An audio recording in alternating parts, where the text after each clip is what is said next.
Salve pessoal! Na última semana assumiu a presidência do Banco Central o Gabriel Galípolo, um economista indicado pelo presidente Lula, que apesar do seu passado reconhecidamente keynesiano, tem se entregado à demagogia neoliberal.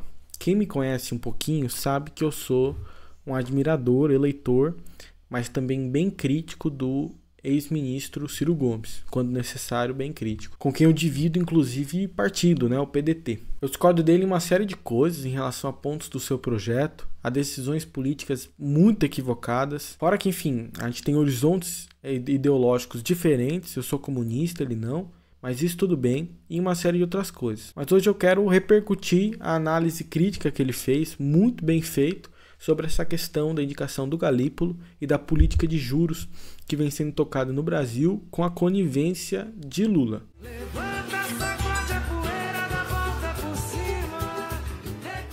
Antes de qualquer coisa, cumpre a gente fazer uma pequena contextualização. O Galípolo é um economista que eu pessoalmente acompanhei desde 2021, mais ou menos.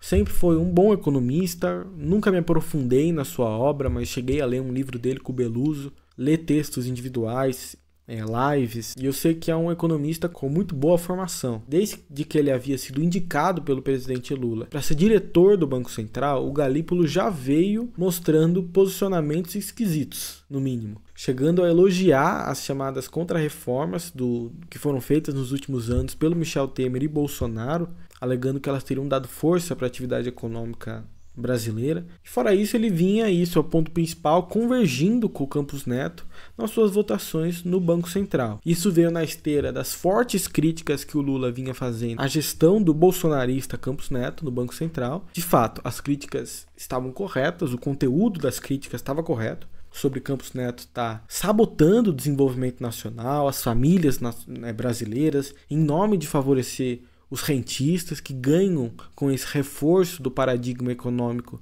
financeiro e especulativo. Só que o grande problema nessa história é que, junto com essas bravatas do Lula, e aí é isso, o conteúdo da crítica até estava correto, mas junto com as bravatas do Lula, vinham todos os indicados ao Banco Central pelo Lula, inclusive o Gabriel Galípolo, e votavam junto com o Campos Neto para aumentar os juros, sabe? E para manter a política de juros altos.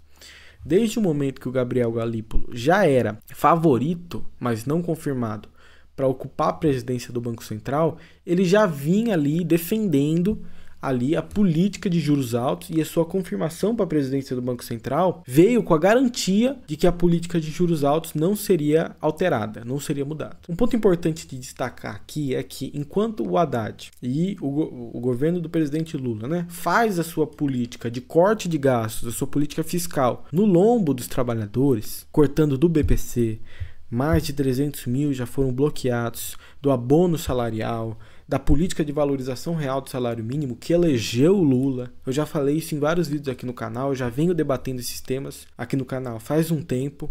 Vou botar umas thumbs aqui na tela de vídeos de eu debatendo isso, de que a política de valorização real do salário mínimo, no fim das contas, foi o que elegeu o Lula. O Lula não foi eleito simplesmente com voto democrático, com voto civilizatório contra o golpe que estava em marcha no Brasil durante o governo Bolsonaro. O presidente Lula foi eleito com uma memória positiva da população em relação ao governo Lula, do seu aumento de poder de compra muito impulsionado pela política de valorização real do salário mínimo. Então, o ataque agora do próprio governo Lula à política de valorização real do salário mínimo, enfim, enquanto o Haddad faz essa política e o governo Lula, para economizar, segundo as previsões iniciais ali do pacote, 70 bilhões, que era a quantidade inicial esperada, cada aumento de 1% na taxa Selic provoca um gasto anual adicional no orçamento público na ordem de 55 bilhões de reais. É disso que se trata, o aumento da Selic.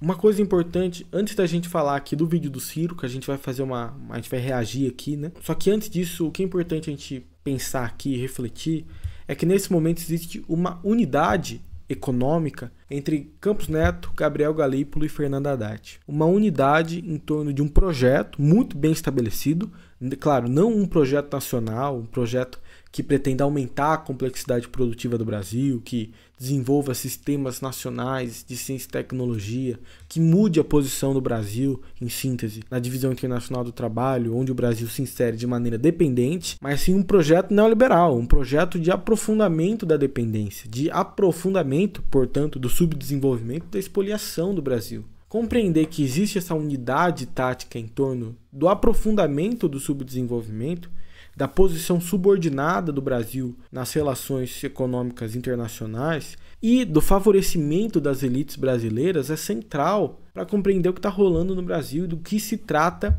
esses movimentos do governo Lula, seja a indicação do Galípolo para a presidência do Banco Central, seja a sua política fiscal de corte de gastos e por aí vai.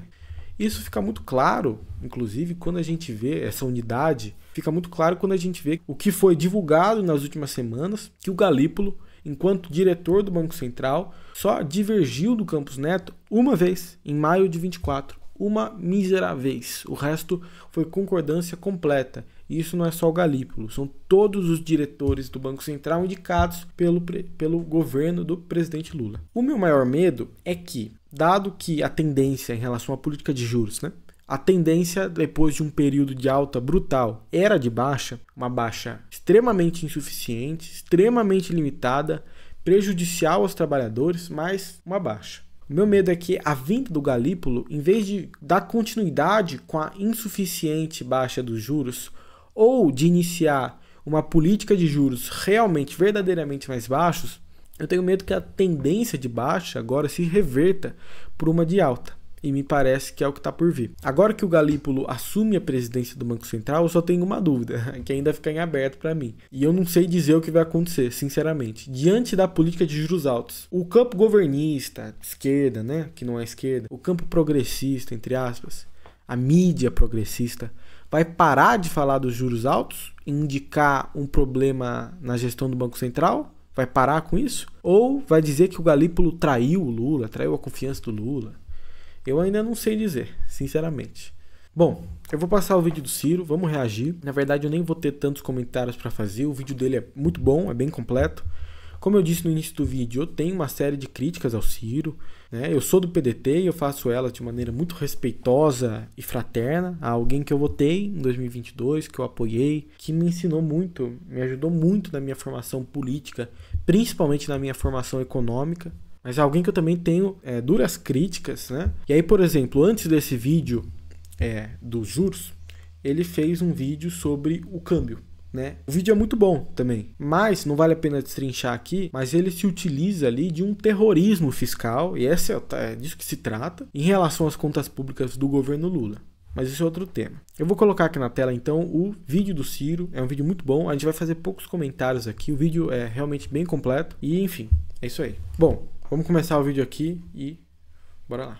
Juro muito alto é o verdadeiro câncer da economia brasileira. Meus amigos e minhas amigas, o Banco Central, agora, tem um novo presidente. Gabriel Galípolo assumiu e é indicado pelo presidente Luiz Inácio Lula da Silva. Mas será que algo vai mudar na política de juros do Brasil? Será que algo vai mudar na sua vida? Nesse vídeo eu vou tentar explicar um pouco para vocês o que esses juros altos significam para a economia do Brasil, das empresas e de cada brasileira e brasileiro. Assista o vídeo até o final, curta e compartilhe. Quem se lembra de Lula e o PT batendo dia sim e outro também na condução da política de juros do Banco Central, que até o final de 2024 era presidido por Roberto Campos Neto? Pois é, Campos Neto tinha sido indicado por Bolsonaro e, ao manter uma política de juros que interessa aos banqueiros e àqueles que vivem da exploração da agiotagem oficial, foi alvo de muitas críticas de Lula e dos seus porta-vozes. Mas, como eu sempre disse, essas críticas são apenas a velha e conhecida hipocrisia de Lula e do PT. Enquanto eles fingiam estar indignados, o Brasil seguiu pagando os maiores juros do planeta, alcançando o recorde de nada menos do que 918 bilhões de reais em pagamentos de juros apenas nos últimos 12 meses. Esse dinheiro saiu todo dos cofres públicos, esse dinheiro que não foi para a segurança, que não foi para a saúde, que não foi para consertar as pontes que estão caindo aí, matando gente no Brasil. Só juro. Mas presta atenção em Um comentário. Os mais atentos já sabem desse fato. O novo teto de gastos instituído pelo governo Lula e pelo Fernando Haddad. Isso que o Ciro falou é uma realidade justamente porque o novo teto de gastos deixa livre os gastos financeiros, esses que ele está falando aqui, mas bloqueia, né? É uma âncora fiscal para gastos primários. Os gastos com tudo. Educação, saúde, indústria, seguridade social, política social, enfim, por aí vai. Então, vamos voltar aqui. Simples fato. Na campanha de 2022, quando eu também fui candidato a presidente, eu fui muito claro ao dizer que no meu primeiro dia demitiria o presidente do Banco Central indicado por Bolsonaro. Já Lula e o PT prometeram para o baronato que iam manter o doutor bolsonarista à frente do Banco Central. Muitas críticas vieram sobre mim, dizendo que não era possível demitir por conta da tal autonomia do Banco Central. Mas isso é uma grande mentira que todo mundo em Brasília e na Faria Lima de São Paulo já sabe. Lula poderia, sim, a qualquer momento, ter demitido Campos Neto, caso considerasse que ele não estava cumprindo as metas corretas e os objetivos do Banco Central. Isso é o que diz, mesmo abusivamente, a Lei Complementar número 179 de 2021, que passou na calada da madrugada, numa votação secreta, ali virtual, em plena pandemia, para atender o suborno dos banqueiros. Essa lei, mesmo com esse defeito todo, permite que o presidente da República demita o presidente do Banco Central por, aspas, desempenho insuficiente. Isso poderia ser feito com a aprovação do Conselho Monetário Nacional e da simples maioria do Senado. Lula teve todas as ferramentas legais para agir, mas escolheu não fazê-lo. Mas pior, Lula indicou todos os nomes agora para a diretoria do Banco Central entre 2023 e 2024. E todos, sem nenhuma exceção, votaram em todas as reuniões do Copom que define a taxa básica de juros, a Selic, da mesma forma que Campos Neto, o bolsonarista que saiu. Ou seja, já estava claro que... Essa é a parte mais grave. Isso é o que eu falei no início do vídeo e é o dado mais grave de todos. Como eu disse, só em uma reunião eles divergiram, mostrando a conivência do governo Lula e dos indicados do governo Lula com a política de juros altos. Lula e o PT são íntimos do setor financeiro brasileiro que tanto lucra nas costas do nosso povo.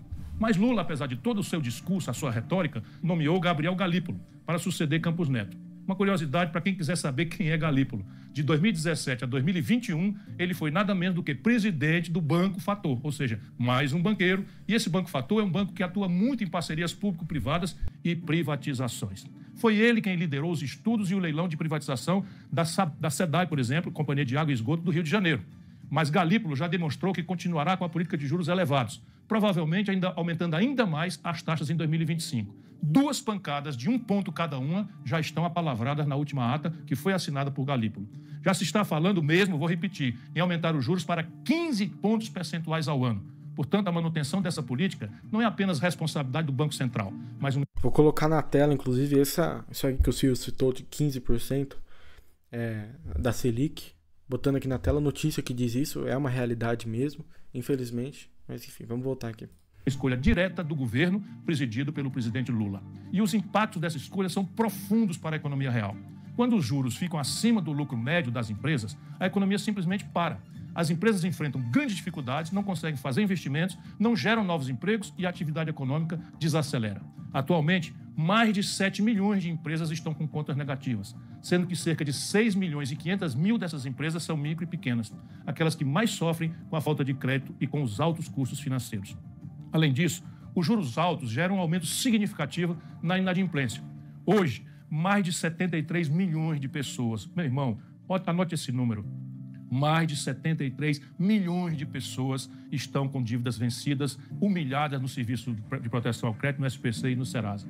Isso significa que uma enorme parte da população está sem nenhuma condição de honrar seus compromissos financeiros. Cada um pensando que errou a mão porque errou no crédito. Não é não. É uma sequela grave dessa política malfadada de juros exorbitantes, que são os maiores juros do mundo. O que acaba levando a um ciclo de recessão, é o que eles estão encomendando, e diminui o poder de consumo das famílias. Os impactos disso se estendem também ao mercado imobiliário. Com os juros elevados, muitas pessoas não conseguem mais pagar suas prestações do financiamento da casa própria, o que levou a uma onda de inadimplência no setor. Só nesse ano que acabou de 24, mais de 40 mil imóveis foram a leilão porque as pessoas não conseguiram arcar com as dívidas do seu financiamento. Isso demonstra o quão profundo e abrangente é a crise gerada pela política de juros altos. Ao adotar esse modelo de juros elevados, Lula escolheu priorizar os interesses dos agiotas, dos grandes bancos, em detrimento do crescimento da economia e do bem-estar da população. Ele não apenas manteve a política monetária de seu antecessor, mas a reforçou ao nomear Galípolo, que segue a mesma linha econômica, o mesmo modelo desastrado. Em resumo, a alta dos juros que estamos enfrentando agora e a que provavelmente enfrentaremos neste futuro próximo são necessariamente uma escolha clara de Lula. Ele tem o poder de mudar essa política, mas preferiu mantê-la, mentindo ao povo ao dizer que faria diferente. Bom, é isso que ele falou de seguir a mesma linha, é o que eu falei no início. Existe uma unidade em torno desse projeto neoliberal que tem como um dos seus pilares principais a política de juros altos, que agora será tocada pelo Gabriel Galípolo, com a conivência do Lula, dos diretores do Banco Central, do Fernando Haddad e por aí vai.